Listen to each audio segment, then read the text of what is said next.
To introduce our main speaker, Larry J. from Dallas, Texas.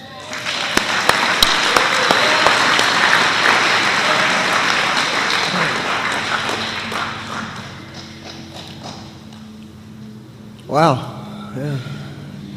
Larry Johnson, an alcoholic. And I'm glad to be here. And you don't know just how glad I am to be here. This has been a great meeting up to right now. I wasn't going to be nervous this time. I say that every time. I'm not going to be nervous this time. I said that to my sponsor one time. I'm not going to be nervous this time. He said, then you won't need to talk. We need to keep you sitting down if you don't get nervous.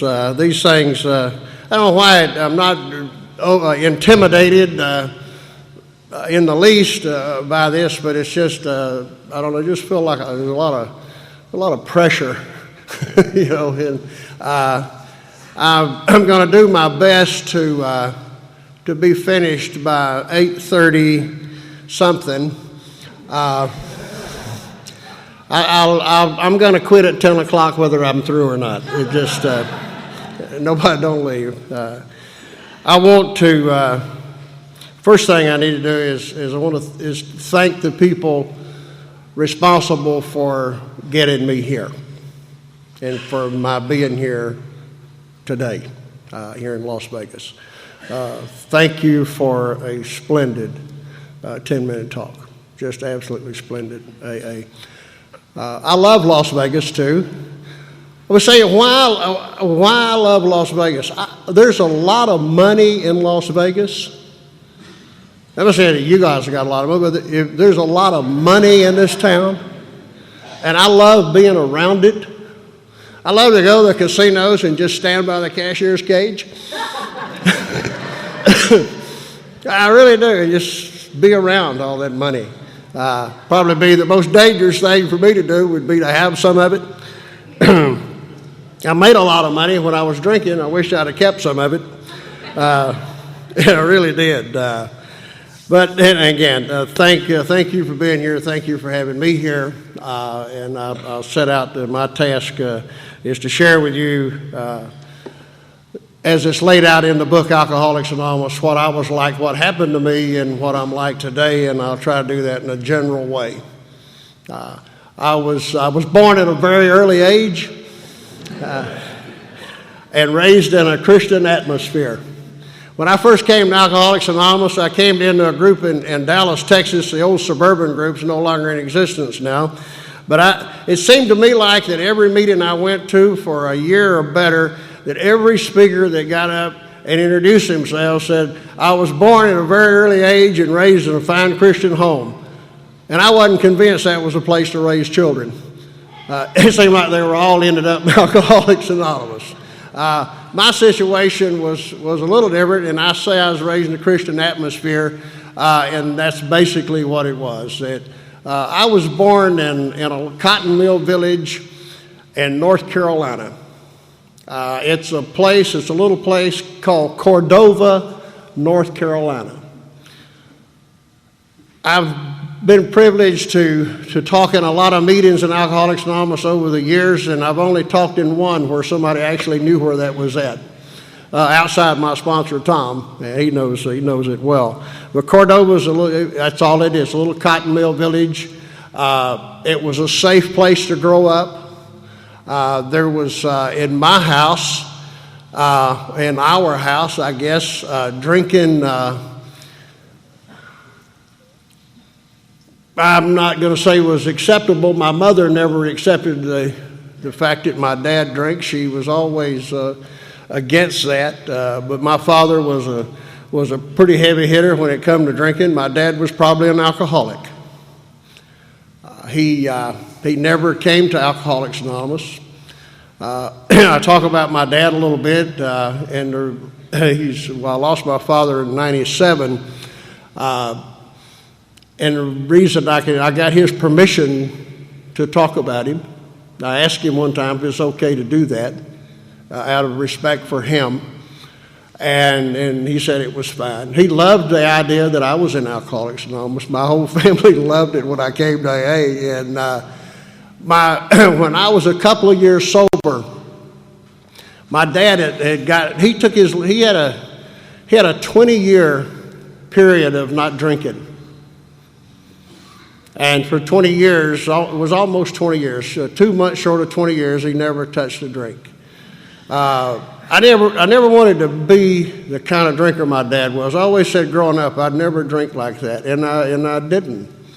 I was a lot worse than he was, and I went places that he never went. But a couple of years sober, my wife Sam and I, we'd bought our first house in 1974.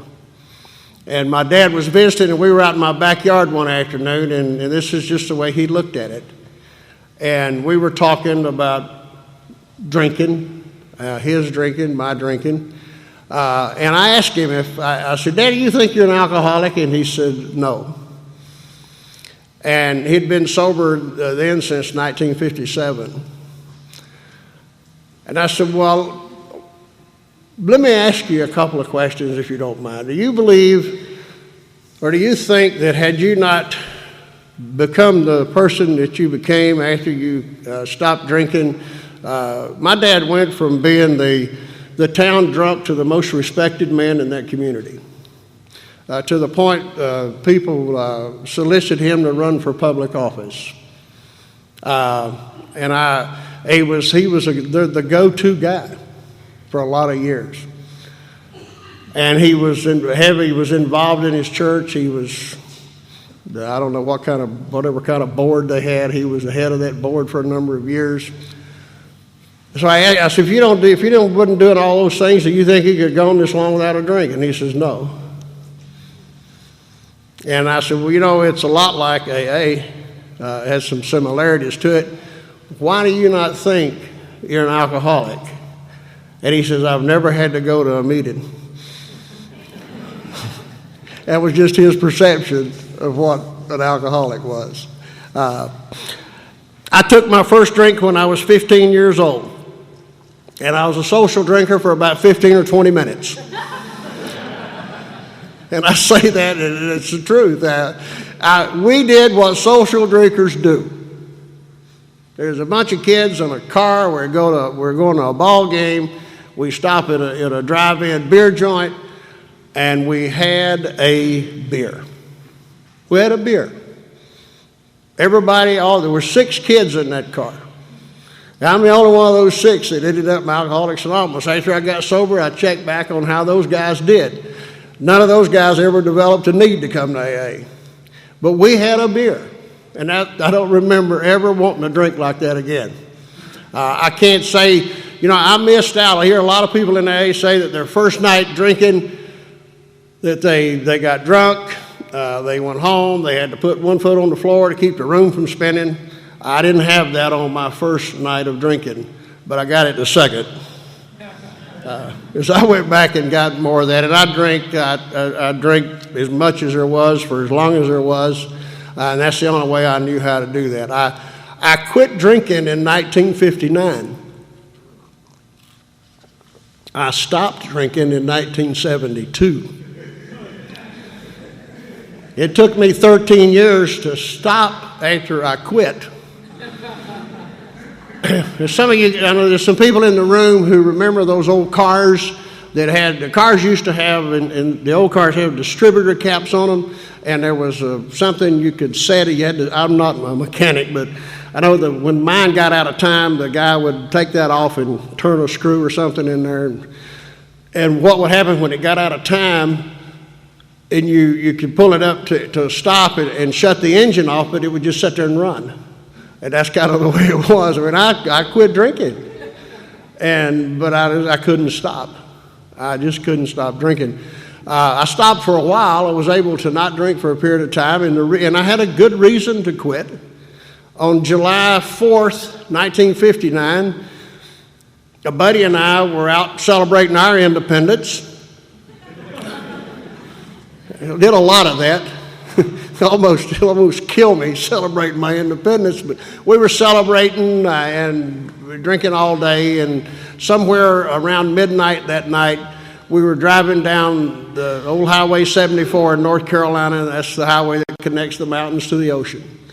And we lived kind of right about halfway between the mountains and the ocean.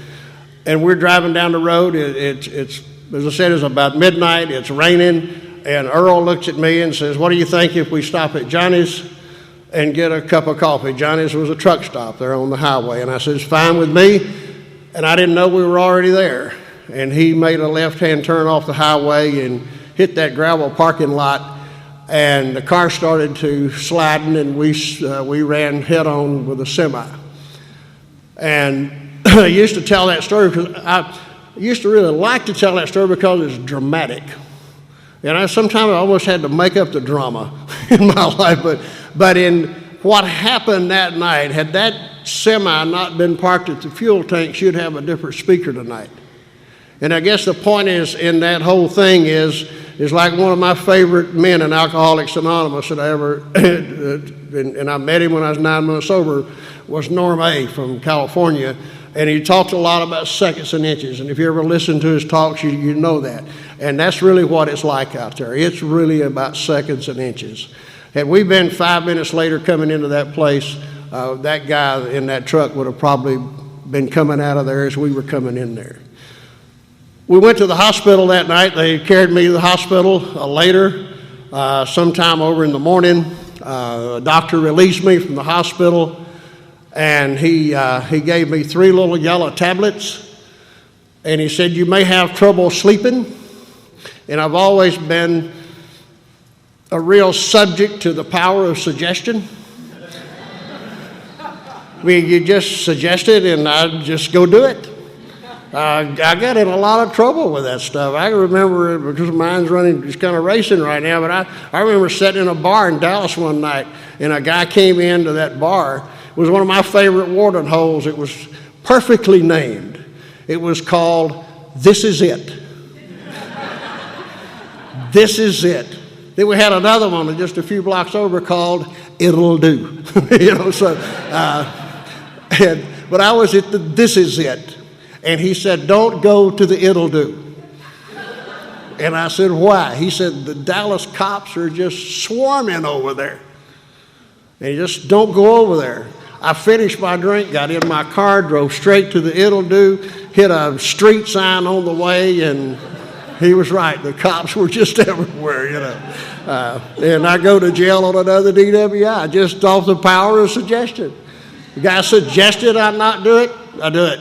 But anyhow, we leave the hospital that morning. The doc says, "You may have trouble sleeping. Here's 3 tablets. If you do have trouble, take one of these tablets." I get home and I'm thinking I might have trouble sleeping. Maybe I should take one of these tablets. And they're little bitty things. Now, there's no way that one of those could do anybody any good. I mean, one of anything. What good is one of anything? And then I thought, well, maybe 2, but God, they're small, so we'll just take all 3 of them. And but I didn't have any trouble sleeping. That's my drug story. I woke up that afternoon thinking about what had happened the night before, and realized how close we had come to being killed in that car. And I knew, and I just took a quick inventory. And the only reason I was there was because I was drinking. It seemed to me like in that inventory that afternoon that every time I got in trouble of any kind, I had been drinking. Now, I'm not going to tell you that every time I drank, I got in trouble. But believe this, every time I got in trouble, I had been drinking. And I had probably the first of a handful of intelligent thoughts that I've ever had. I thought, if drinking causes a person that much trouble, they shouldn't drink. And so I'm having this meeting. All the Larry Johnsons have showed up. And we're having this meeting. And we're talking this deal over. And all of a sudden, I'm agreeing with them. that, I should, if it causes that kind of trouble, then you shouldn't drink. And I made a conscious decision that afternoon to quit drinking. And I felt pretty good. I felt good about that. I mean, I started to coming around a little bit. Did you ever, you ever have maybe some of you've had some problems, some difficulty to come along, and you look at your situation, and in an Alcoholics Anonymous, when that happens, I call someone else in. I don't want to get all those Larry Johnsons in there to mess it up. But back then I didn't, and I never called anybody else in until I got to AA. But you got some difficulties, you think about it, you have a meeting with yourself, and you make a decision to do something about it. It feels pretty good that I've decided to do something about this. And it felt good, and I needed to go tell somebody. And in the next room was my mom and dad. I go in and tell them. And I don't know anything about being an alcoholic, don't know anything about AA. If I'd heard of AA, I don't remember hearing about it. I know when I got sober in a hospital in Dallas, Texas, somebody asked me if I'd ever been to AA, and I said, they don't have AA where I'm from. They said, they don't? Where are you from? Where are you from? I said, well, I'm from North Carolina. Well, they have AA in North Carolina. And I said, they do? And I said, not in my hometown. And they said, really? And I said, no, they don't have AA there. When my group elected me the first time as this GSR, I got a directory from World Services. I looked up my hometown, there's 6 groups there, one of them been there since 1946. But I never had heard of that, but I went in and told the folks that I had made a decision to quit drinking. They were delighted. They suggested maybe I go and join the church. I'm always subject to power suggestion. I did what they asked me to do. I went and joined a church. I got up to my armpits in that. And the way I always did everything, I never just went into anything halfway. I just want to get all the way in. And I believe that character trait, it sometimes was a defect and sometimes was an asset. And I think when I came to Alcoholics Anonymous that I had a willingness to get into Alcoholics Anonymous up to my armpits. And I can stand here and tell you today that after almost 33 and a half years in Alcoholics Anonymous, I'm still there.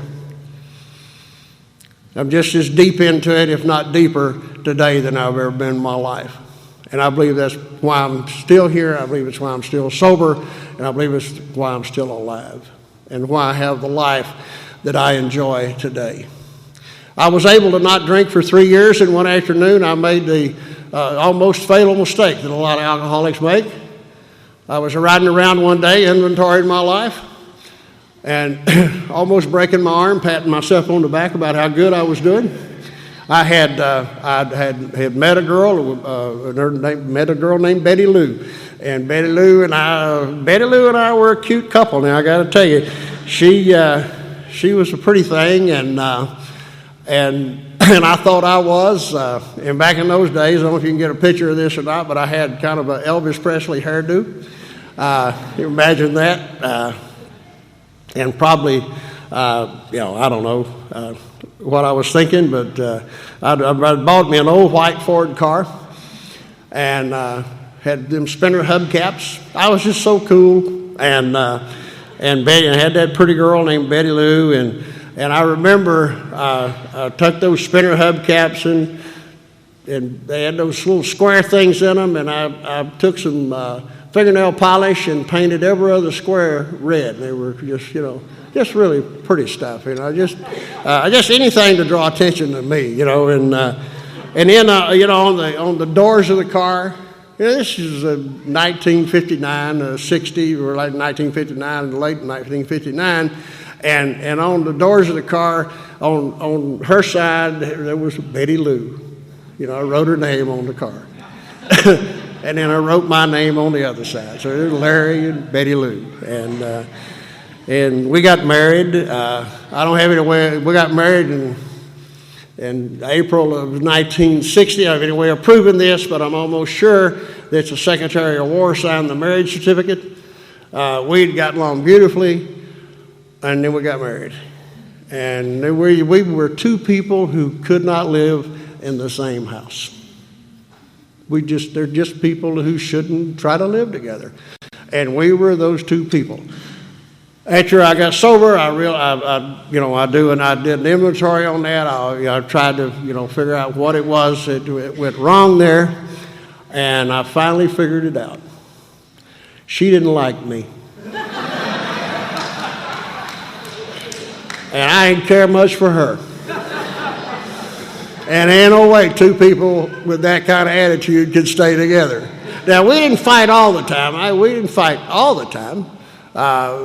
We have two beautiful children. And you can't make children when you're fighting. I guess you could. I don't know how you do that. But the night that I met Betty, I remember sitting on her grandpa's front porch with her. He had an old porch swing out there. Well, kind of a country and western music fan. I don't know if y'all ever heard that old song about Charlotte Johnson, just a swinging. Well, we just were swinging on that porch swing, and I thought it was a date, but and a lot of guys think that when the first time you go out with a girl, and I'm not an expert on relationships. I'd be the last person in the world you'd want to talk to about that. But that's interview night. She asked me 100 questions that night. And so you get interviewed. And one of her questions was, and I'll move on, I'm going to get out of there and move ahead here pretty quick. But one of her questions she asked me, she said, "Do you drink?" And I said, "No, I don't. I quit." And she said, "Good." And from that day to this day, that's always been my answer. I figured it out. Well, this keen alcoholic mind, we figure this stuff out. I was interviewing, Betty and I separated right after Christmas 1964. My son Darrell was 3 years old. My daughter Kimberly was a couple of months old when we separated. And I went to Greensboro, North Carolina. And I was interviewing for a job. And the guy had asked me lots of questions, and it was in the retail furniture business, a business that I had some experience in and some knowledge about. And I answered all his questions timely and correctly, and I knew that. I knew I'd give him all the right answers. And at the end of the interview, he pushed back from his desk, and he said, "Larry, I got one more question to ask you." And I said, "What's that?" And he said, "Do you drink?" And I said, "No." And at that time, I was in my second phase of not drinking. I had made that mistake after 3 years of patting myself on the back, and I didn't tell you that, but I ended up in a bar that afternoon.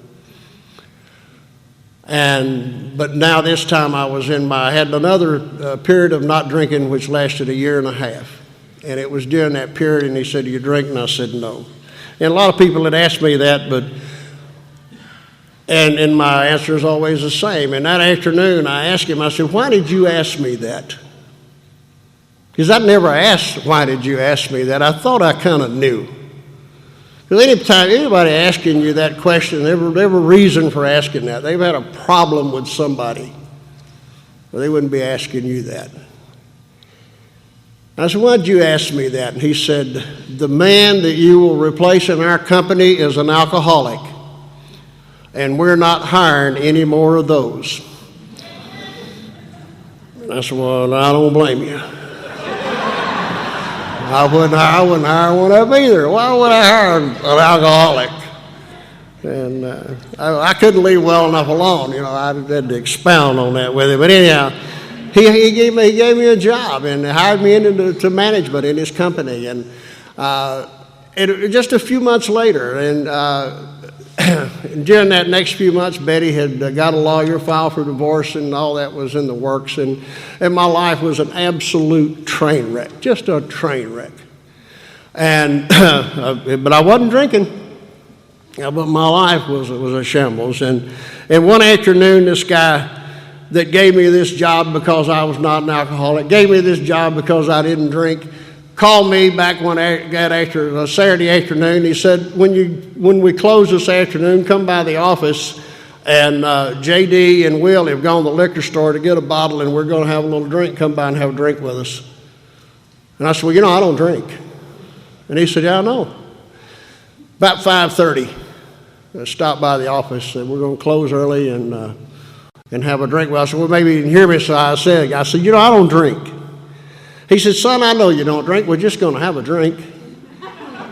And I said, oh, okay. Yeah. So 5:30, I show up, and this is kind of what it looked like. There's a pint of vodka, there's some cups and some ice and some juice, and 4 guys sitting at a desk about to have a drink. And I can assure you this, I'm the only guy at that desk that afternoon that did the math on that pint. Guys, I immediately did the math on it.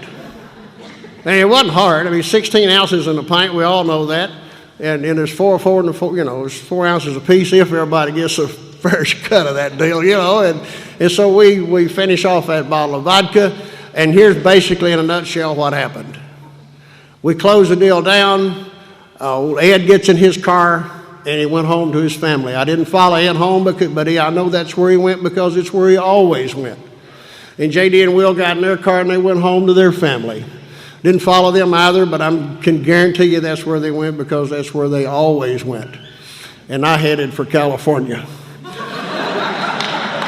Because that's what I do when I drink. And me and a buddy and I loaded everything we had, and our neighbors had gone to the beach or somewhere for the weekend, and we took some of their stuff. Back in those days, people didn't lock their houses, but guys like me are the reason people lock their houses when they leave town. Anyhow, we're going to California. I can't wait to get there. I just can't wait to get to California. I mean, the guy said, would you like to go to California? And I said, man, I'd love to go to California. I've always wanted to go to California. Well, I'd never really thought about it. Lee brought it up. But we needed to go somewhere.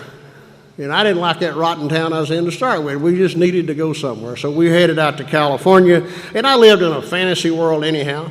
My whole life was just one big fantasy. And we're riding down the interstate somewhere, but probably between Atlanta and Birmingham or somewhere across there. And in my mind, I'm already there. I'm walking the beaches of California, and I could just see it. I'd let my hair grow long and grown a beard and got me some of those cool glasses and some open-toed shoes and cut my britches off and cut the sleeves out of them. I'm just out there, man.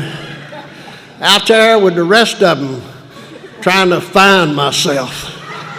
Because that's what, this is the mid-1960s where everybody, we're trying to find ourselves. I mean, nobody'd gone anywhere, but we're just busy looking for ourselves. And, gee, we made it all the way to Fort Worth. And for those of you who aren't up to stuff on geography, that's Texas. And that's the end of the California trip. It ended right there in Fort Worth, Texas. Never made it to California. We got bogged down there in Fort Worth. Stayed in Fort Worth a while. Fort Worth gets to be a bad place to live. So I moved to Dallas. And in the middle of January of 1966, I met this gal sitting over here, my wife, Sam. She and I went out on our first date, and we think it was the 15th of January. She'd be more apt to remember that than I would. But that's the date we use, is the day that we had our first date. I'd started calling her about a week before, and as she says when she gives her Al-Anon talk, we immediately started lying to each other. And we didn't stop that till we got in the program. But Sam and I went together. It got to be hard to call that a courtship. We were married the 27th of May of 1967. I had gotten into car business in Texas, and I'm the kind of guy, and maybe there may be some guys like that and gals like that as well in this room. But when I went to work for the man, I worked 10 times harder than the guy next to me because I thought I had to. I was always the first guy there and the last guy to leave, and I worked hard while I was there because I thought I had to. And I had a lot to cover up, and I could cover it up with work. And now I've left this family in North Carolina, and I'm living 2 lives, and one of them's a lie. and some days both of them are. And I'm drinking more and more, and the booze just kind of has now become a way of life for me. But through that hard work, it paid off. It paid off financially. It paid off in promotions. I was 28 years old, and I was a general manager of one of the larger automobile agencies in Dallas. And a year later, I was looking for a job. But Sam and I we were married. I'll tell you a little bit about our wedding day. We were at a big wedding in Dallas a few years ago. When it dawned on me what our wedding day was like, I never really thought much about it. But it was a big reception, and it was a big affair. And we get invited to places today, and have for many, many years. We get invited to places that we never dreamed would get invited to.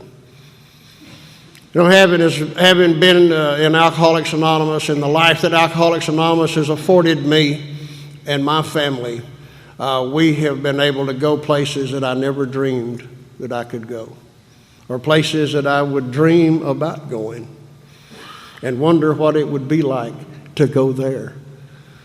And I've been to most all of those places in Alcoholics Anonymous. But we were at this big reception, and the kids were there. I go to meetings, just like if you come to this meeting, I go to meetings with the young people.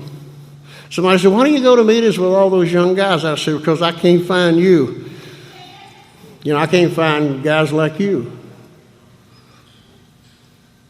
And it's sad, isn't it? But I tell you the reason I'm still in Alcoholics Anonymous, and one of the reasons that I need to stay here, and the reason that, and I'm going to share with you rather than at you, but one of the reasons I believe you need to stay here is we need to be here to tell the new guy and the new gal about Alcoholics Anonymous when they come in our door. We need to be here to tell them about AA, just like someone was there to tell us about Alcoholics Anonymous. A man I sponsor has just taken on the only guy that he sponsored. He just got a new guy to work with. What a relief that is to a sponsor. Man, I mean, he's got him somebody to work with now. I don't have to, and he's, it just makes a lot of difference. I just was so glad to see that. But he asked me yesterday, I talked to him on his call-in yesterday, and he said, what should I do with this guy? So he said, should I just put him right in the book? And I said, why would you do that? I said, well, don't shove a book in his gut right away. I said, why don't you go visit the guy and sit down with him and tell him about Alcoholics Anonymous. Introduce him to where he's at. And get him acquainted with you and you with him. And then maybe on your second or third visit, you get in the book. That's what they did for me. The men that brought me to Alcoholics, the one man in particular, the night that he sat and talked with me, he told me about Alcoholics Anonymous. And he told me what I needed to do if I wanted to stay sober. So now, getting back to this deal, at this wedding reception, these kids are all talking about their weddings, and one of them looked at me and said, Larry, you want to tell us about your wedding day? And my wife, Sam, just cringes. She don't want to hear about that. I said, yeah, I'll tell you. I said, it was the 27th of May, 1967, 7 o'clock is a Saturday morning. Sam came down and got me out of jail. And on the way home, I looked at her and I said, you know what we ought to do? And she said, yeah, we ought to get married to stop all this foolishness. I don't think that's what I was going to say. But I lost my train of thought when she said that. I think probably what I was going to say is we ought to stop by the liquor store on the way home. I mean, I've had a hard night. I've been in jail all night, man. I mean, I need a drink. But she said that. I said, well, you know, that's probably not a bad idea. So we call some friends, we get in the car, we drive to Durant, Oklahoma, and we get married by a used car salesman, and we've been married ever since. Now, the used car salesman was licensed and qualified to do that wedding, but that was our wedding day, and it was a wonderful, beautiful occasion, I'm sure. I don't remember much of it. I carried her, well, the first thing we go to a jewelry store where she had some credit so we get some rings. She wanted rings, but it'd been okay with me if we hadn't had rings. I didn't care.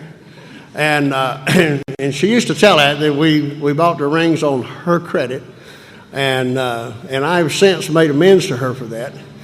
And if you go by and look at her hands, and you'll see some of the amends that I've made over the years, and not on credit. But anyhow, we were married 6 months. And I laid out all night for the first time. What I want to share with you now is what alcoholism began, the look that it began to take in our house. Because alcoholism has a look about it. It's easily recognizable, in particular in the home. Now, Bob and I were talking this afternoon, and he kind of reminded me of an old talk from there's one of the old Father Martin talks about how you could go in a sober environment and pick out alcoholics who weren't even drinking.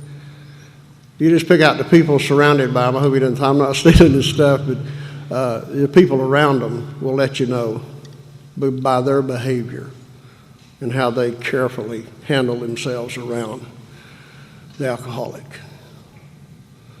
And but it began to take on a look at our house. And I'd left work that Saturday afternoon. I was general manager of this place, and I shut it down and went down to have a couple of drinks with a couple of my salespeople. And I laid out all night. That was the first time I did that. And I came staggering home on about 8:30 or so on a Sunday morning, and I walked in to our home, and we lived in a little apartment there in Dallas. And I knew when I opened that door that she would be standing on the other side, and I had all my answers ready. I had it scripted on what I was going to tell her. But when I opened the door, she wasn't there. And I walked on inside, and I found her, and she was lying on the bed. And I looked in the bedroom, and there she was lying on the bed, fully clothed, shoes and all. And in my mind, she was in bed. But she wasn't in bed. I learned the difference that morning between being on a bed and in a bed. There's a difference, and it just never dawned on me till that morning. And I looked at her, and she looked at me, and I saw a look from her that I hadn't seen from her. I'd seen it in the eyes and faces of others around me, but I'd not seen it from her. That look of disgust and hurt, pity, and maybe even some self-pity. I don't know. It's a recognizable look when we look into the faces of the people who love and care about us when we're in that alcoholic behavior. And I looked at her, she looked at me, she never said a word, and neither did I. And I left the room, and in a bit I came back, and I was ready to join her in bed. Because in my mind, she was in bed. I walked back in the room, and the look hadn't changed. She didn't say anything, and neither did I. And I went over to my side of the bed, I turned the covers down, and I got in the bed. And when I got in the bed, she got off the bed. And when she got off the bed, she pulled the drawer of her night table open and extracted from that drawer a .38 pistol. She clapped. You don't go to Al-Anon, do you? But she took that pistol out of that drawer, and it just, the whole dynamics of that morning changed right there, I guarantee you. This is, and I'm watching her now with much anticipation. And then I thought, don't panic, that gun's not loaded. And she knew it wasn't loaded either. And she reached back in the drawer and took out 2 bullets. And she pushed that lever. She looked like Annie Oakley. She pushed that lever, the wheel fell open, she inserted the 2 bullets, closed it back up, pulled the hammer back, lined one up with the firing pin, and I heard it click. And my next thought was somebody needs to create some dialogue. Well, we got to talk. It's quiet in there. And I was saying, and I had a question that I wanted to ask, and I didn't know how long I had to ask it, but I wanted to get it answered. And I don't know if I raised my hand. I probably did, like a second grader, you know. I mean, she's in full control of the situation now. And I said, honey, you know, geez, can I ask you a question? She said, yeah. And I said, why did you just put 2 bullets in that gun? She said, that's easy. She said, Larry, I can't live like this. And we're not going to live this way. We're just not. I can't do this. I can't do it like this. And the answer to your question is that one of the bullets is for you and the other one is for me. And I started to really talking. And I did some pretty fast talking that morning. And we got that gun put away. That's what alcoholism looks like. That's what it looks like. Alcoholism kills people that don't even drink. A few years ago, she heard me tell that story. The first time she ever heard me share that story, on the way home from the meeting that night, she said, I need to talk to you about something. I said, what's that? She said, about your talk tonight. And I thought there's something wrong with it. And it probably was. She didn't bring that part up. But she said, no, it has to do with that incident with that gun that Sunday morning. And I said, well, what about that? And she said, well, I remember that incident almost exactly the way you do. And of course, now she's got a little time in Al-Anon. And after a while, they know just when to, you know, take their shots. And she said, and by the way, that's about the only thing that you shared that I remembered the way you do. But I mean, it's like Clancy said, it's all perception. I mean, it's just how you perceive it. She said, but I need to tell you something, and I've been wanting to tell you for a long time, and I've never really known how to say this, what I'm about to say to you. And I said, well, what is it? And she says, well, I want to tell you the truth about that Sunday morning. And I said, well, what is the truth? And she said, Larry, the truth is that I never intended to use my bullet.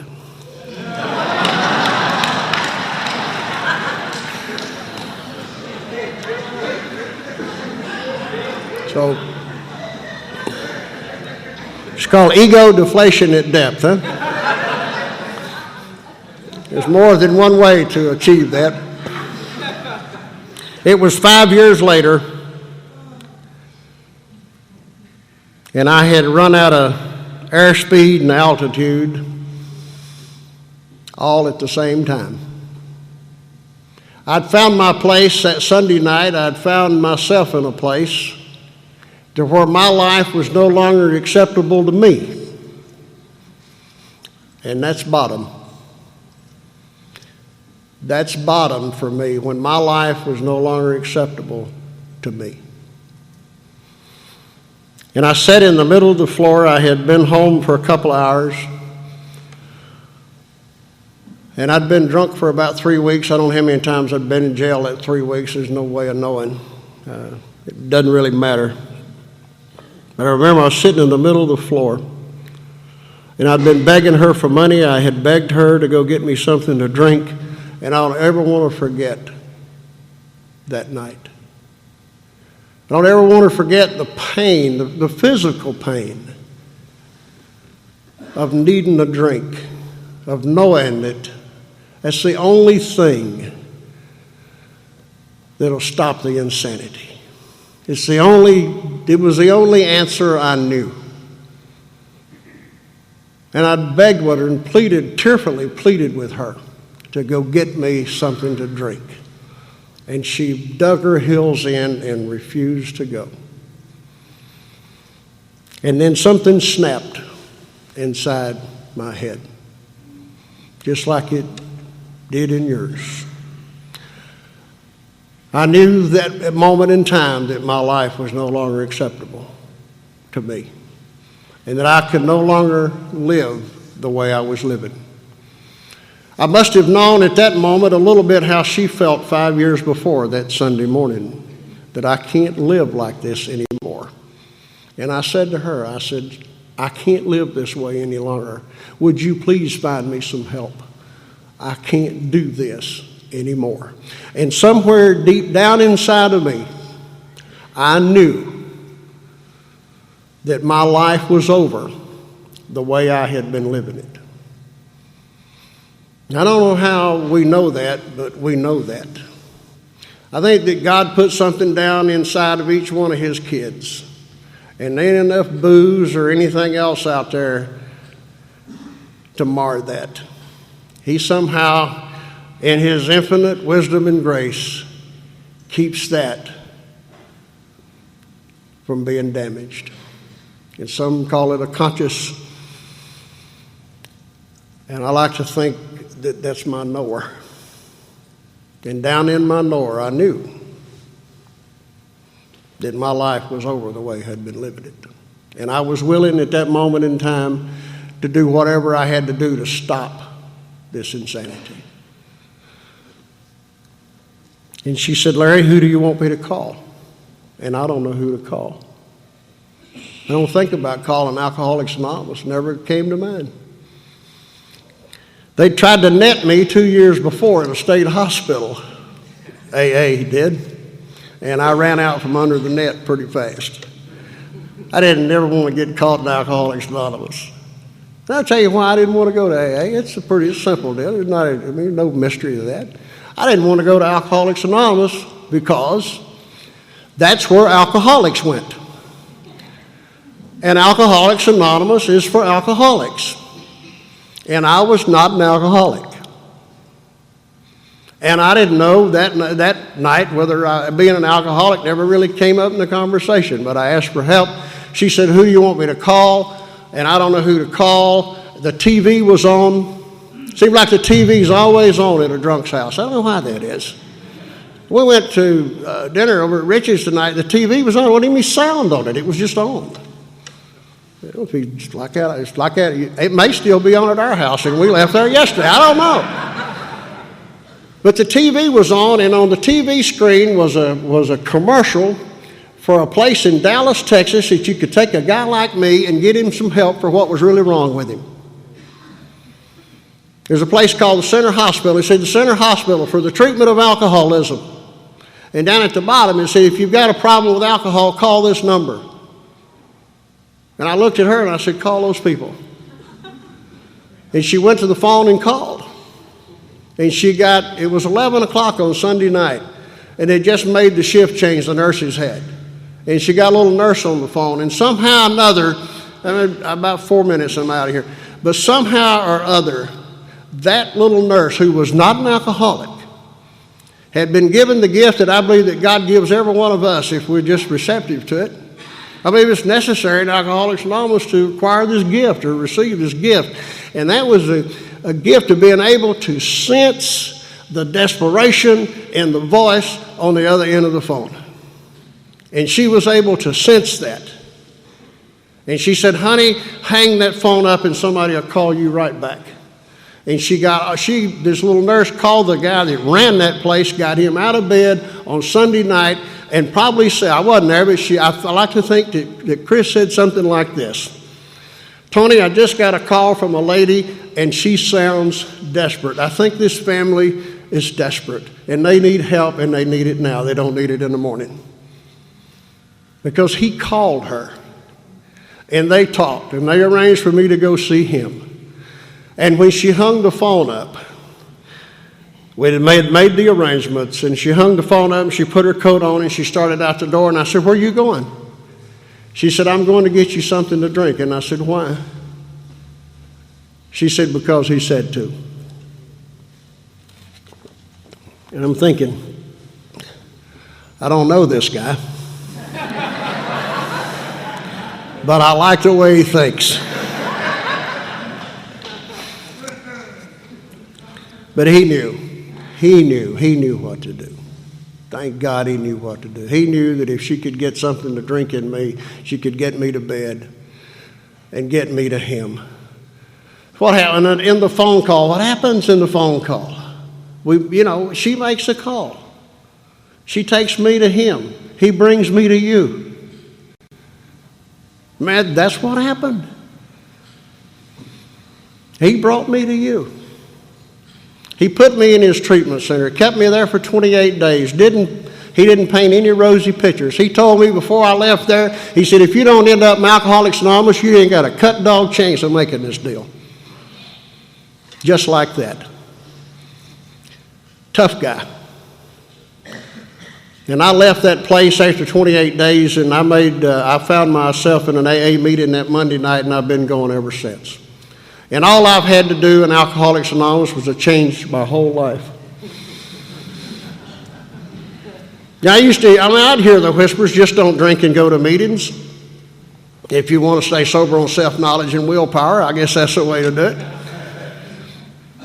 But that ain't the way they laid it out to me. They laid it out, and there was a lot of work to do. And since